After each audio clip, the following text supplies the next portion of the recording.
웰컴 투 레드지방이 오디오북. 제1화 소나기 그리고 막다른 골목. 전주의 여름은 끓는 물 같았다. 서준은 턱끝에 맺힌 땀방울을 손등으로 훔쳐냈다. 하얀 린넨 셔츠는 이미 등에 찰싹 달라붙어 불쾌하게 축축했다. 스마트폰 지도 앱에 파란 화살표가 빙글빙글 돌더니 기어이 멈춰섰다. 경로를 찾을 수 없습니다. 아, 진짜. 도망치듯 내려온 여행이었다. 재수 실패. 부모님의 실망 섞인 한숨, 친구들의 대학 합격 소식, 그 모든 소음으로부터 벗어나고 싶어 무작정 고속버스에 몸을 실었을 뿐이다. 그런데 도착한 곳이 하필 서울보다 더 뜨거운 가마솥일 줄이야. 서준은 한옥마을의 메인스트리트에서 벗어나 인적 드문 돌담길을 걷고 있었다. 매미 소리가 고막을 찢을 듯 울려댔다. 투둑. 마른 하늘이었다. 예고도 없이 굵은 빗방울이 정수리를 때렸다. 순식간에 쏟아지는 소나기였다. 이른바 여우비. 서준은 가방을 머리 위로 올리고 무작정 뛰었다. 빗줄기는 시야를 가릴 만큼 거세졌다. 눈앞에 붉은 덩굴장미가 흐드러지게 핀 담장이 보였다. 그 끝에 낡은 목조건물이 입을 벌린 채 서 있었다. 간판에는 흘림체로 매화라고 적혀 있었다. 실례합니다. 서준은 다급히 유리문을 밀고 들어갔다. 딸랑. 풍경 소리가 났다. 막다 못해 서늘한 금소금이었다. 문을 닫자마자 거짓말처럼 소음이 사라졌다. 맹렬하던 빗소리도, 귀가 따가운 매미 울음소리도. 그곳은 밖과는 다른 계절이 흐르는 것 같았다. 은은한 향냄새와 냉기가 서준의 젖은 팔뚝을 감쌌다. 내부는 어둑했다. 자개장으로 장식된 벽면, 고풍스러운 앤티크 가구들, 그리고 영업 안에 카운터 안쪽 긴 의자에 비스듬히 누워있던 여자가 말했다. 서준은 숨을 헐떡이며 그쪽을 바라봤다. 숨이 턱 막혔다. 검붉은 개량 한복 위로 얇은 비단 노브를 걸친 여자였다. 긴 머리카락은 검은 뱀처럼 바닥에 늘어져 있었고 손에는 긴 곰방대를 들고 있었다. 무엇보다 눈길을 끈 건 그녀의 나른한 눈빛이었다. 마치 먹잇감을 앞에 둔 포식자처럼. 아, 죄송합니다. 비가 너무 많이 와서 잠시만 피하다 가도 될까요? 서준이 쭈뼛거리며 물었다. 여자는 곰방대 끝을 입술에서 떼며 피식 웃었다. 비? 밖은 지금 해가 쨍쨍한데. 네? 무슨... 방금 전까지 쏟아졌는데요? 서준이 뒤를 돌아 유리문 갓을 가리켰다. 그리고 굳어버렸다. 유리문 너머의 풍경은 쨍했다. 아스팔트 위로 아지랑이가 피어오르고 있었다. 비의 흔적 따윈 없었다. 오직 서준의 어깨와 머리카락에서 떨어지는 물방울만이 바닥을 적시고 있었다. 등골이 오싹해졌다. 들어올 땐 네 맘이었겠지만. 여자가 몸을 일으켰다. 발목에 묶인 금방울이 짤랑 소리를 냈다. 그녀가 천천히 서준에게 다가왔다. 나가는 문은 없어, 아가야. 서준은 뒷걸음질 쳤다. 무언가 잘못되었다는 본능적인 경고음이 울렸다. 뒷걸음질 치건 그의 팔꿈치가 진열장 위에 무언가를 툭 쳤다. 와장창! 날카로운 파열음이 정적을 깼다. 바닥에 떨어진 것은 옥색 빛깔이 영롱한 찻잔이었다. 아니, 찻잔이었단 파편들이었다. 서준의 얼굴이 하얗게 질렸다. 죄송합니다. 제가 변상할게요. 얼마인가요? 여자의 걸음이 멈췄다. 그녀는 바닥의 파편을 잠시 내려다보더니 고개를 들어 서준을 빤히 쳐다보았다. 짙은 갈색이었던 그녀의 눈동자가 순간 세로로 찢어진 황금색으로 번뜩였다. 변상? 그녀가 낮게 웃었다. 그 웃음소리가 너무 서늘해서 서준은 숨조차 쉴 수 없었다. 이건 돈으로 살 수 없는 물건인데 어쩌나. 서준은 아무 말도 못했다. 뭐 좋아. 인간의 화폐 가치로 환산하자면 대충 강남 아파트 2채값 정도. 50억? 아니 5억? 어느 쪽이든 20살 재수생 서준에게는 천문학적인 숫자였다. 서준의 다리가 풀렸다. 여자가 서준의 코앞까지 다가왔다. 그녀에게서 짙은 매화 향기가 났다. 그녀의 차가운 손가락이 굳어버린 서준의 턱을 들어 올렸다. 돈 없으면 몸으로 때워야지. 그녀의 붉은 입술이 달콤한 저주를 속삭였다. 환영해. 오늘부터 네가 이 가게의 노예 1호야. 제2화 5억짜리 근로계약서. 몸으로 때우다니요? 서준은 뒷걸음질 치다 카운터 모서리에 엉덩이를 찧었다. 등골을 타고 식은땀이 흘러내렸다. 눈앞의 여자는 붉은 입술을 매끄럽게 말아 올리며 웃고 있었다. 농담을 하는 사람의 눈빛이 아니었다. 말 그대로야. 돈이 없으면 노동력이라도 제공해야지. 자본주의 사회의 기본 아닌가? 여자가 긴 곰방대를 허공에 푹 하고 털었다. 그러자 희뿌연 연기가 피어오르더니 허공에서 누런 종이 한 장이 팔랑거리며 떨어졌다. 서준은 얼떨결에 그 종이를 받아들었다. 종이는 묘하게 축축했고 묵직했다. 근로계약서. 고용주 갑, 이맥, 찻집 매화 대표, 피고용인 을, 한서준, 채무자, 계약기간 채무액을 금 500냥을 전액 변제할 때까지. 업무 내용. 갑이 지시하는 매장 관리 및 잡무 일체. 임금. 최저시급 적용. 식대 별도. 숙식 제공 가능. 특약사항. 무단 이탈 시 신체 포기 각서로 대체함. 주로 다리 한 짝. 다리 한 짝이라니요. 이거 노동법 위반인 거 아시죠? 경찰 부를 겁니다. 서준이 바들바들 떨며 외쳤다. 핸드폰을 꺼내 112를 누르려 했지만 액정 화면은 서비스 불가 지역이라는 문구만 띄우고 있었다. 노동법. 여기선 내 말이 곧 법이야. 여자가 나른하게 하품하며 말했다. 그리고 경찰이 온다고 한들 네가 깬 게 망각의 잔이라는 걸 이해할까? 박물관에 가져가도 감정 불가 판정이 나올 물건인데. 그러니까요. 낡은 찻잔 하나 깨진 거잖아요.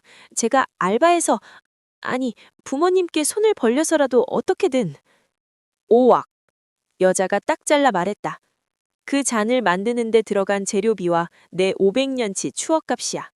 억울하면 지금 당장 5억 입금해. 계좌 불러줄까? 서준은 입을 다물었다. 통장 잔고 32만 원. 그게 20살 한서준의 전 재산이었다. 부모님께 연락한다 한들 재수생 아들이 여행 가서 5억 빚을 졌다고 하면 뒷목 잡고 쓰러지실 게 뻔했다. 선택해. 여기서 일할래? 아니면... 여자의 시선이 서준의 튼실한 허벅지와 다리를 느릿하게 훑고 지나갔다. 다리 하나 내놓고 나갈래? 아, 참고로 나는 왼쪽을 더 좋아해. 서준은 본능적으로 두 다리를 모았다. 여자의 금빛 눈동자가 뱀처럼 번뜩였다. 저 눈빛은 진짜다. 여기서 거절했다간 정말로 다리 한 짝을 잃고 서울로 기어가는 수가 있다. 하겠습니다. 뭐라고? 안 들리는데? 하겠다고요. 알바. 서준이 울먹이며 소리쳤다. 여자가 만족스럽다는 듯 곰방대를 내려놓고 손을 뻗었다. 잘 생각했어. 도장은 필요 없고 여기 엄지 눌러. 서준이 떨리는 손가락으로 계약서 하단에 엄주를 꾹 눌렀다. 인주도 없는데 종이 위로 붉은 지장이 선명하게 찍혔다. 순간 손가락 끝에서 붉은 실 같은 것이 슉 빠져나가 여자의 손목을 감았다가 사라졌다. 이걸로 계약 성립. 여자가 손가락을 튕기자 계약서가 연기처럼 사라졌다. 자, 그럼 유니폼부터 갈아입고 와. 저기 구석에 있는 문으로 들어가면 돼. 서준은 도살장에 끌려가는 소처럼 터덜터덜 걸어갔다. 탈의실이라기엔 좁은 창고였다. 그곳에는 하얀색 개량 한복 셔츠와 검은색 바지가 걸려 있었다. 옷을 갈아입고 나오자 가게 안의 공기가 달라져 있었다. 밖은 여전히 대낮일 텐데 찻집 안은 초저녁처럼 어둑해져 있었다. 천장에 매달린 첨사초롱들이 저절로 붉은 불을 밝혔다. 오, 핏이 제법인데? 역시 젊은 놈이라 그런가?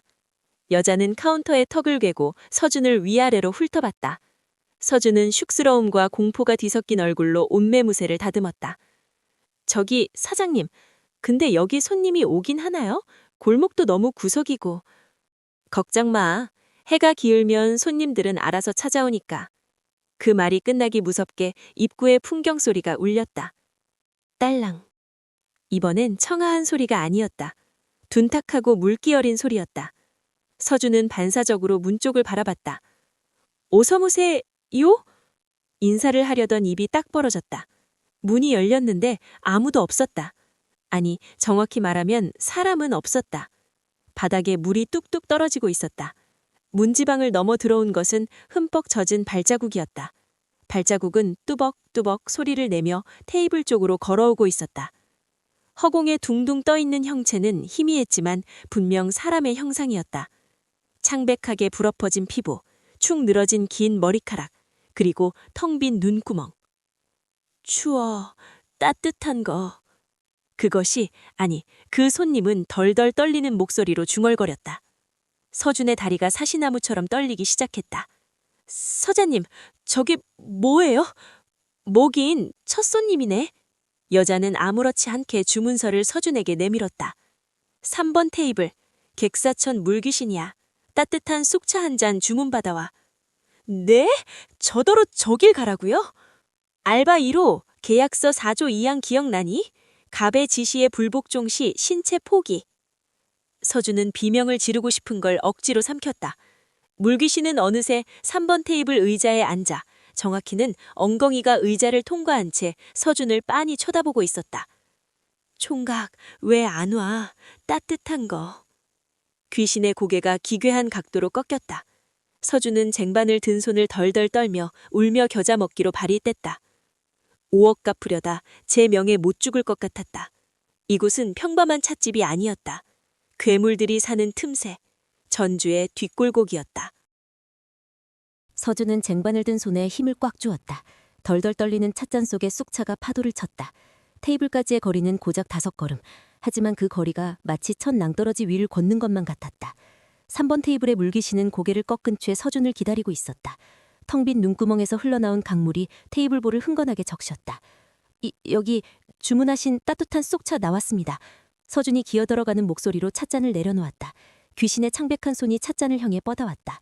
손톱이 빠진 물렁한 손가락이 서준의 손등을 스쳤다. 서준은 비명을 지르며 반사적으로 뒤로 물러났다.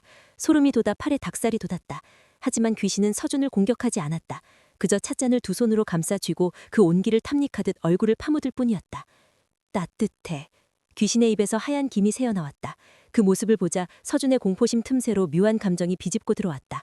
안쓰러움이었다. 한여름인데도 귀신은 덜덜 떨고 있었다. 물에 젖은 어깨가 너무 작아 보였다. 서준은 주머니를 뒤적였다. 꼬깃꼬깃해질 푼수건 한 장이 잡혔다. 이성적으로는 도망가라고 외치고 있었지만 몸에 밴 습관, 오지랖이 먼저 튀어나갔다. 저기 이거라도 쓰세요. 서준이 손수건을 테이블 위에 조심스레 올려두었다. 물기가 너무 많아서 추우실 것 같아서요. 정적이 흘렀다. 카운터에 있던 이매의 눈썹이 꿈틀했다. 귀신이 천천히 고개를 들었다. 고마워, 총각.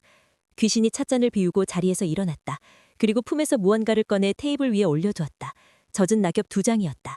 귀신이 사라지자 낙엽은 순식간에 엽전 2냥으로 변해 짤랑 소리를 내며 굴러갔다. 휴, 서준은 그제야 다리가 풀려 주저앉았다. 심장이 미친 듯이 뛰었다.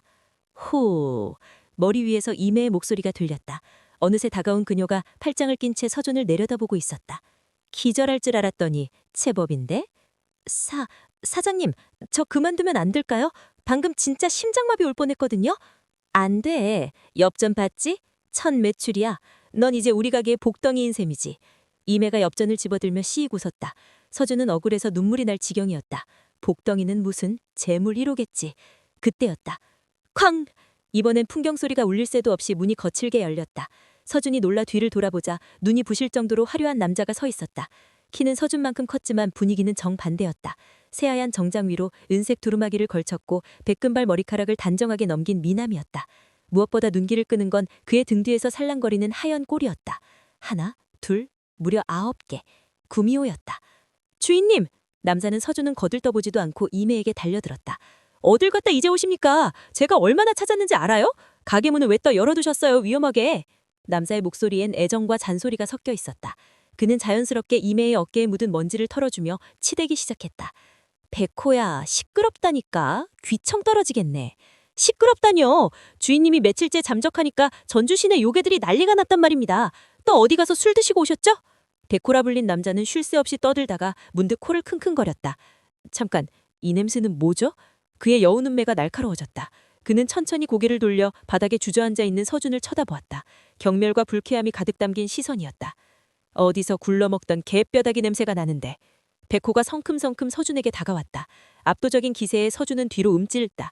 백호는 허리를 숙여 서준의 얼굴을 들이받을 듯이 가까이 댔다. 뭐야 너? 서준은 침을 꿀꺽 삼켰다. 남자의 눈동자는 붉어색이었다.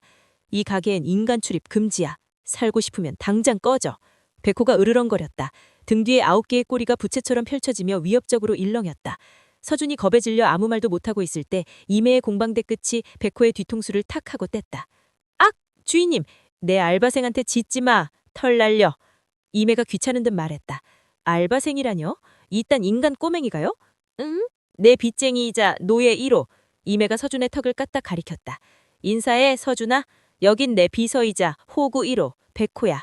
서준은 엉거주춤 일어나 꾸벅 고개를 숙였다. 안녕하세요. 한서준이라고 합니다. 인사하지 마, 정들어. 백호가 꽥소리를 질렀다.